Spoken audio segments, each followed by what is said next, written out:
Bonus अंशों का निर्गमन कभी कभी कंपनी के पर्याप्त लाभ होने के बावजूद भी वह अपनी कार्यशील पूंजी पर विपरीत प्रभाव पड़ने के कारण नकद लाभांश का भुगतान करने की स्थिति में नहीं होती है। साथ ही सामान्यतया सभी बुद्धिमान कंपनियों के द्वारा आर्थिक स्थिति को सुदृढ़ बनाने, विस्तार एवं आंतरिक साधनों द्वारा व्यवसाय की क्रियाओं को वित्तीय सहायता देने के उद्देश्य से संचयों का निर्माण किया जाता है। कभी कभी इन संचयों में इतनी अधिक राशि एकत्रित हो जाती है कि कंपनी के अभिदत्त अंश पूंजी एवं प्रभावशाली पूंजी विनियोग का अनुपात असंतुलित हो जाता है, अर्थात शुद्ध संपत्तियां अभिदत्त अंश पूंजी से काफ़ी अधिक नजर आती है। ऐसी स्थिति में अंशधारियों को संतुष्ट करने एवं पूंजी और अर्जित लाभों के वास्तविक संबंध को दर्शाने के लिए कंपनी अपने वर्तमान समता अंशधारियों को मुफ्त में अंशों का निर्गमन कर सकती है। ऐसे अंश बोनस अंश कहलाते हैं। बोनस निर्गमन कंपनी के लाभों का पूंजीकरण करने का एक तरीका है। लाभों के पूंजीकरण से तात्पर्य कंपनी के लाभों एवं संचयों को अभिदत्त अंश पूंजी में बदलने से है। कंपनी के द्वारा लाभों का पूंजीकरण दो प्रकार से किया जा सकता है। बोनस अंशों का निर्गमन द्वारा इसमें लाभों का उपयोग अंशधारियों को पूर्ण प्रदत्त नए अंश मुफ्त निर्गमित करने में किया जाता है। बोनस अंश निर्गमित किए बिना अर्थात आंशिक अंशों को पूर्णदत्त बनाकर। इसमें बोनस की राशि का उपयोग अंशों पर अदत्त राशि जो याचना के रूप में देय हो सकती है को पूरा करने के लिए किया जाता है। इसमें आंशिक दत्त अंशों पर अंशधारियों के दायित्व को समाप्त कर दिया जाता है। जैसे कंपनी ने 10 रुपये वाले 2000 समता अंशों का निर्गमन कर रखा है जिन पर 8 रुपये प्रति अंश चुकता है। यदि कंपनी इन अंशों को पूर्णदत्त बनाने का निर्णय करती है तो प्रति अंश 2 रुपये जो अभी तक मांगा नहीं गया है बोनस की राशि होगी और अंशधारी का प्रति अंश 2 रुपये का दायित्व समाप्त हो जाएगा।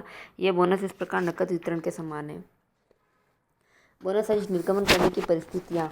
लाभों के पूंजीकरण द्वारा अंशधारियों को जो बोनस दिया जाता है उसे पूंजीगत बोनस कहते हैं। कंपनी द्वारा बोनस अंशों का निर्गमन सामान्यतया निम्न परिस्थितियों में किया जाता है: जबकि कंपनी के नकद स्रोत नकद लाभांश के लिए अपर्याप्त हो, जबकि कंपनी अपने भावी विस्तार के अन्य उद्देश्य दायित्वों के भुगतान इत्यादि के लिए नकद स्रोत बनाना चाहती हो, जबकि कंपनी जिसने काफ़ी अधिक संचय बना लिए अंशधारी और बाहरी व्यक्तियों को सही लाभ अर्जन क्षमता बताना चाहती हो। जैसे कंपनी का संक्षिप्त चिट्ठा है: नेट एसेट्स शुद्ध संपत्तियाँ 1,50,000 रुपये। इधर शेयर कैपिटल और रिजर्व अंश पूंजी और संचय 50,000 और 1,00,000 1,50,000 रुपये है।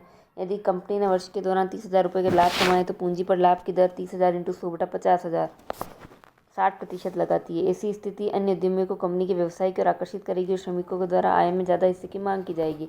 जबकि सही स्थिति यह है कि कंपनी ने 30,000 रुपये का लाभ 1,50,000 रुपये के विनियोग पर कमाया और उसकी अर्जन दर 20% मात्र ही है। 30,000 × 100/1,50,000 जो 60% की तुलना में उचित लगती है। अतः कंपनी सही स्थिति दर्शाने के लिए संचयों को पूंजी में बदलने का निर्णय ले सकती है। जब अंशों का बाजार मूल्य बहुत अधिक हो जाने से उनका क्रय विक्रय सामान्य रूप में नहीं हो रहा हो, जब लाभांश का अधिक भुगतान करने से कार्यशील पूंजी में कमी होने और उसका व्यवसाय की वित्तीय स्थिति पर विपरीत प्रभाव पड़ने की संभावना हो।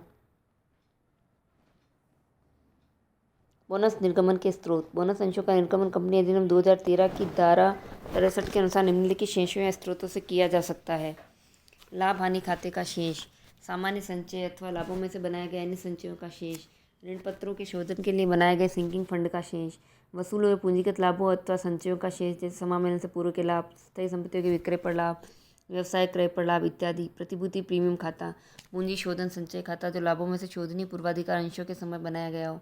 यह ध्यान रहे 5 और 6 का शेष का उपयोग केवल पूर्ण प्रदत्त बोनस अंशों के निर्गमन के लिए किया जा सकता है। इन्हें आंशिक दत्त अंशों को पूर्णदत्त बनाने के लिए प्रयुक्त नहीं किया जा सकता है। संपत्तियों के कम मूल्यांकन एवं बाहरी दायित्वों के अधिक मूल्यांकन द्वारा बनाए गए पुराने गुप्त संचय। बोनस निर्गमन के लाभ और हानियाँ। लाभ: कंपनी के दृष्टिकोण से तरलता बनाए रखी जा सकती है, चिट्ठा अधिक संतुलित हो जाता है। अंशधारियों के दृष्टिकोण से बढ़ी हुई पूंजी पर लाभांश प्राप्त होगा।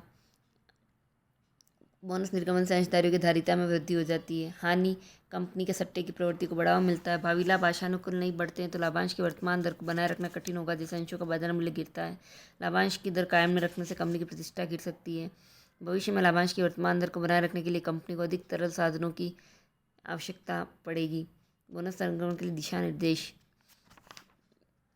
यहाँ उल्लिखित दिशा निर्देश वर्तमान में सूचीबद्ध कंपनियों पर ही लागू होंगे। यह बात का प्रमाण पत्र है कि कंपनी ने बोनस अंशों का निर्गमन करते समय इन सभी शर्तों का पालन किया है। किसी भी सार्वजनिक अथवा अधिकार निर्गमन के बाद बोनस अंशों का निर्गमन इस शर्त को ध्यान में रखकर किया जाएगा कि यह निर्गमन आंशिक अथवा पूर्ण रूप से परिवर्तनशील ऋण पत्रों के धारकों के अधिकारों को कम अथवा क्षतिग्रस्त नहीं करेगा। दूसरे शब्दों में, जब एक कंपनी के चिट्ठे में इस प्रकार के ऋण पत्र विद्यमान हो तो ऐसी कंपनी बोनस अंशों के रूप में तब तक कोई निर्गमन नहीं करेगी जब तक कि उस प्रकार का लाभ उपयुक्त ऋण पत्रधारियों को प्रदान नहीं कर दिया जाता, अर्थात उपयुक्त ऋण पत्रधारियों के लिए आनुपातिक रूप से बोनस अंशों का आरक्षण किया जाएगा। बोनस अंशों का निर्गमन ऐसे मुक्त संचय से किया जाना चाहिए जिनका निर्माण वास्तविक लाभ अथवा अंशों के निर्गमन प्राप्त प्रीमियम से जो नकद में वसूल हुआ हो। कंपनी के अंतर नियमों में संचयों के पूंजीकरण का प्रावधान होना चाहिए, अर्थात बोनस निर्गमन अंतर नियमों द्वारा मान्य होना चाहिए। प्रतिभूति एवं विनिमय बोर्ड ऑफ इंडिया विकासशील वित्तीय संस्थानों को बोनस अंशों का निर्गमन करने हेतु उपयुक्त वर्णित लगभग सभी निर्देशों की अनुपालना करनी होती है। इसके अतिरिक्त इनके लिए कुछ विशिष्ट मार्ग निर्देश निम्न प्रकार हैं।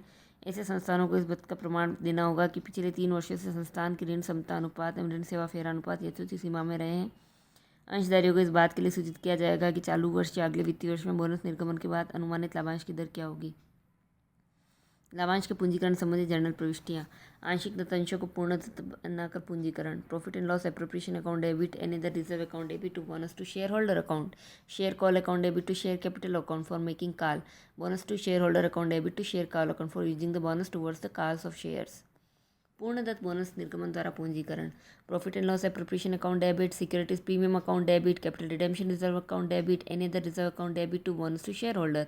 Bonus to share holder account debit to share capital account to securities premium account for issuing bonus share if at premium. Chemical limited की अधिकृत पूंजी 5 लाख रुपये जो 10 रुपये वाले 50,000 समतांशों में विभाजित है। प्रदत्त पूंजी 3,20,000 रुपये जो 10 रुपये वाले 40,000 अंशों पर 8 रुपये प्रतिअंश चुकता है। तय किया गया कि सामान्य संचय में से 2 रुपये का उपयोग आंशिक दत्तांशों को पूर्णतः बनाए किया जाए और 5,000 पूर्णदत्त बोनस अंशों का निर्गमन वर्तमान 8 अंशों पर 1 अंश की दर से किया जाए। एंट्रीज।